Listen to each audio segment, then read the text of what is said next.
La plaça de vendre eren aquí la plaça de l'Ajuntament.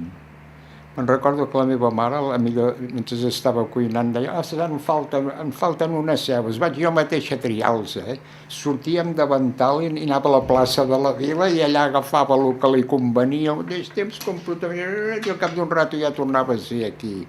Els meus començaments van ser, ajudava a tornar a canvi els estius, com d'aprenent. En el cantó aquell de l'església, hi havia, des de la punta fins a dalt, hi havia un regle de parades, i llavors, quan arribava aquí dalt, feia així. O sigui, feia una L, no? Hi havia unes 2, 4, 6, unes 14 o 15 barraques que eren fixes. Quan tocava els pitos de les fàbriques, la gent anava a comprar, perquè és el que hi havia. I el que no venia durant aquella mitja hora s'havia acabat. Nosaltres teníem una parada de les grosses. La nostra era de Carren, ja venia del meu avi. Llavors la botiga tenien tot, venien carn, venien porc, venien mongetes, arròs, patates fregides i ja venien a fer una copa. El que tenia ganes de beure una copa de vi també venia i també li posava. Feia fred, ens posàvem a fer l'esmorzar i llavors baixava la gent de l'Ajuntament amb l'oloreta que feia de la cansalada i de tot baixava molta gent. Els pocs que treballaven a l'Ajuntament baixaven. La meva mare sempre havia tingut aquesta mania de tenir botiga, li agradava. Molt de poble, la gent tothom es coneixia, més o menys. L'Àgueda, dius l'Àgueda, el fill de l'Àgueda, a Premià coneixia tothom, era molt coneguda. Cada dia les tertúlies en les parades, no com ara, que tot ha canviat. I llavors, en el cantó del camí que baixes avall de Can Bruguera, hi havia 3 peixateries, la de Montgat, un de Montgat, la Petronilla i el Ros. Recordo unes tonyines immenses, ara vas a la peixateria, són uns tallets. La que venia peix, que era la senyora que es deia, em sembla, si no mal recordo, o família Estival, però amb nom de motiu li dèiem la Peluts. Els més vells ho recordaran. I llavors al mig hi havia les parades, diríem, de la verdura i la fruita, l'Albereda, Moratal, era un valencià, les botetes, hi havia, en fi, fontanills, hi havia tota una sèrie de gent. El meu pare mateix, que quan es va posar a vendre aquí a Premià, hi havia una altra fruiteria molt a la vora, que era l'Albereda, de molts anys, i a nosaltres ens feia falta alguna cosa i li deia, que es deia Mariano, tens això? I sí, i jo al revés, sortíem per la porta darrere de la botiga a buscar-ho perquè la clienta no se n'enterés que no ens havíem recordat de guardar-li, o ell a viceversa. En vam tenir una altra de petita, que el meu germà hi venia a pesca salada, llavors a les altres hi havia, ara no recordo el nom, tal Albert, hi havia gallinaires, hi havia, en fi. En el mercat, aquell cada dia de treu i posa, hi havia parades de fruites, pesca salada. Abans de tenir la barraca, que la vam comprar, com que no en deixaven posar, en vam tenir una amb rodes, que cada dia l'havíem de dur a casa. També hi havia l'Eusèbia, que era com una institució quasi, que era la que se'n cuidava d'ajudar també en els paradistes a muntar i desmuntar parades al dematí. Si feia vent, s'emportava els tendalls, s'ho emportava tot. Si feia fred, anàvem a buscar carbonet en un forn a Can Bergenat. Allà davant del mercat mateix hi havia una sèrie de botigues que van desaparèixer, que la Pilar Bosch, en Pau Santana, la barberia de l'Emilio Corbalan, Can Planes, la bodega, la gorrista. A davant de Cala Gorrista. Jo hi anava molt, comprava cigarros aquells d'allò de farigola. Tot al voltant de la plaça de l'Ajuntament, tot el carrer Sant Antoni, tot el carrer Miquel Moragas, tot eren comerços. Tot eren comerços. Tots aquests comerços han tingut que anar tancant tots. I tot allò tot es va anar desplaçant cap amunt, el anar creixent, i escolta, i ara hem acabat que això vius en els afores.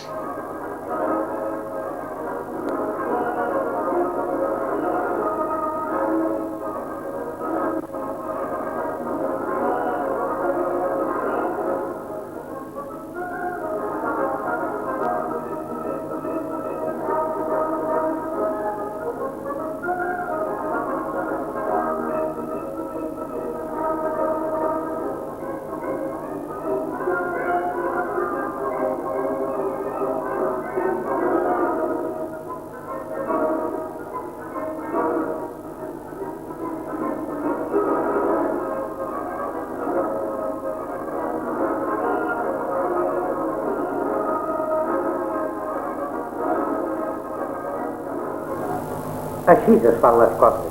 Comparteix amb els altres el fruit de la seva honradesa.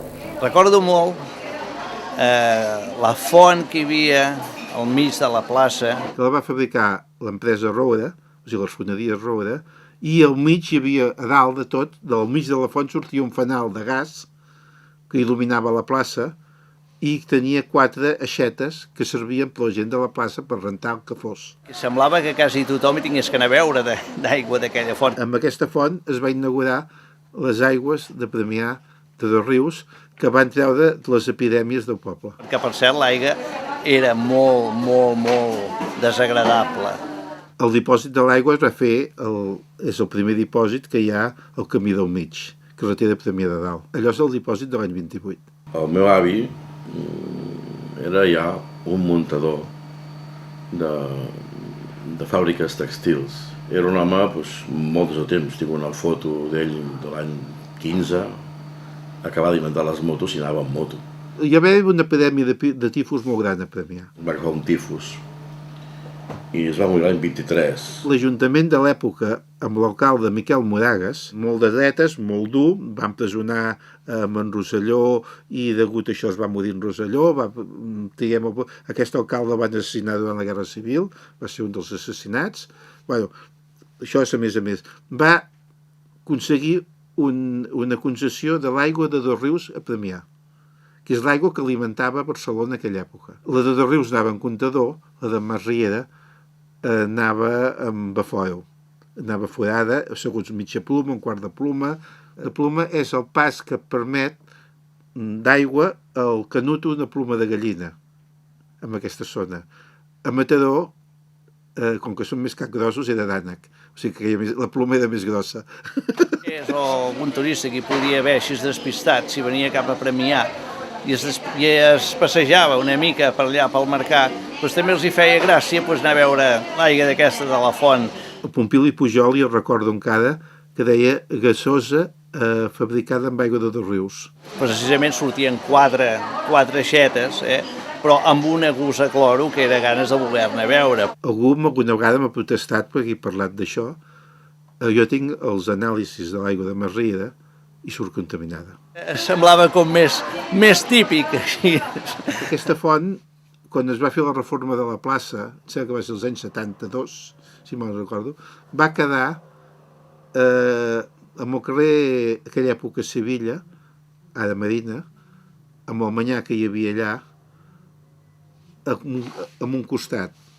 Es va demanar, jo vaig ser un dels que vaig fer una carta al guia demanant que se salvés, que era una font interessant, ningú em va fer cas i va acabar amb un xatarrero. Els dijous, que encara es continua fent, encara hi ha el mercadillo, però llavors els dijous venia gent a vendre mitjons, a vendre no el mercat que hi ha ara tan gran, sinó un mercadillo més petitet. A la que Premià va construir cap a la Gran Via, tota la gent se'n va anar cap a la Gran Via i les botigues van quedar mortes. Igual que va passar a la carretera. Primer la gent se'n anava a passejar a la carretera, amunt i avall, a les festes, i després van acabar que a la carretera no hi ha ni botigues, ni bars, ni hi ha res, perquè tot s'ha perdut. Els que hi érem allà, clar, més que res vam ser els successors, com si diguéssim, dels que en aquell moment estaven venent, pares, llavors els fills, o vam animar-nos una mica i va ser quan vam decidir estar d'acord en fer el mercat nou aquí. Que es va inaugurar el dia de Sant Joan de l'any 68. Era festa i el poble va ser un aconteixement. Vam estar tothom molt content, ens va semblar que vam estar molt bé, però esclar, ja va perdre tot el seu encant. L'endemà ja va ser el dia 25, el primer dia de venda. Era molt bonic, arribaves allà, com estant al mercat Sant Joan, tiraves la persiana amunt, podies vendre, però ja no era... Jo els enyoro, aquests mercats. El que s'està veient és que, clar, el mercat aquest ha quedat molt obsolet. Moltes parades tancades, això no ajuda en el resto de paradistes, a la gent tampoc, la gent per falta d'oferta de més competitivitat, i s'ha de mirar aviam a la solució que es pot donar a l'Ajuntament i fins a quin punt es pot interessar. La caixa d'estalvis, la primera, diguem-ne, sucursal, la vàrem posar a Can Manent i només treballaven el diumenge al dematí amb uns quants senyors coneguts i llavors la gent hi anaven a portar cada diumenge una pesseta. Els hi apuntava la pesseta i tenien la llibreta. Va ser l'inici de la caixa d'estalvis. La barberia del de baix d'en Girona, l'estanc d'en Llong, del que està d'aquí de l'Ajuntament. Ho tenies tot a mà, tu. Hi ha una colla de persones d'aquí del poble, de veïns de Premià, que van pensar, sobretot un senyor que es diu Joaquim Clastre, que va pensar que la unió de molta gent fa més força que no pas un per un, i ell va ser el que va impulsar que aquesta associació arribés a lo que ara és. Hem collit el fruit que aquesta gent van sembrar i que ara veiem que això té una força que ja tenia, però que de moment l'estem mantenint. En una de les festes que nosaltres fèiem d'un dia que es feia un sopar-ball, es va entregar unes caixetes que hi havia unes plaques i nosaltres ho vam repartir amb els socis, amb uns quants socis. Llavors un soci em va venir un dia i em diu: escolta, mira, sé que heu repartit això, no te'n queda pas alguna perquè jo soc aficionat i soc col·leccionista, dic que jo t'ho preguntaré. Li vaig preguntar a una persona de la Junta que es diu Joan Carles, dic: mira, m'han demanat això, i aquell xicot diu: sí. Diu: estaria bé que féssim una trobada de plaques de cava. I llavors d'aquí va començar, i aquell xicot, en Joan Carles i en Joan de Aro, van començar a pensar el que podíem fer i van fer una de les trobades més grans de plaques de cava que s'han fet aquí a Catalunya. I aquest any resulta que és els 10 anys de Pirates i llavors tot anirà lligat sempre amb els primerencs i els pirates. L'any passat va ser l'Ester, ara serà l'Omar. Jo no baixo mai en cotxe a Premià, sempre baixo a peu, perquè on te'l deixo el cotxe? És impossible. Dius: has d'anar a comprar a les botigues. Què dimonis has d'anar a comprar si no saps on deixar el cotxe? Al CAP actualment som 90 comerços i a més tenim la col·laboració del Mercat Municipal, que són 30 parades. Va ser una idea que va tindre la Diputació i Generalitat de Barcelona pel fet de que el comerç, donar-li suport al comerç. Llavors, a partir d'aquí, per poder engegar això, es va tindre que muntar una associació de comerciants per poder activar totes les idees que tenien en ment per dinamitzar el comerç. Dintre de les activitats que fem, les més destacables poden ser els 2 premiastocs que es fan, la botiga al carrer, i després la col·laboració amb el Carnestoltes i la campanya de Nadal com a colofon, així mateix també la festa del comerç, que aquesta la fem coincidir amb un premiastoc, el de la tardor. Dintre les campanyes més fortes destaca la del trenet, que és aquesta que ens trobem inaugurant avui, la qual el trenet estarà durant 15 dies donant voltes per Premià, per fet que la gent vagi a comprar a les botigues i a partir d'aquí obtindrà uns tiquets que li serviran per poder agafar el trenet sense cap cost i poder gaudir d'un tom amb la família per tot el poble de Premià. I jo penso que cada vegada la gent és més conscient de que a Premià tenim tota mena de comerç, que realment la idea que vol fer el CAP donar a conèixer és que Premià té de tot i que no cal sortir a Premià.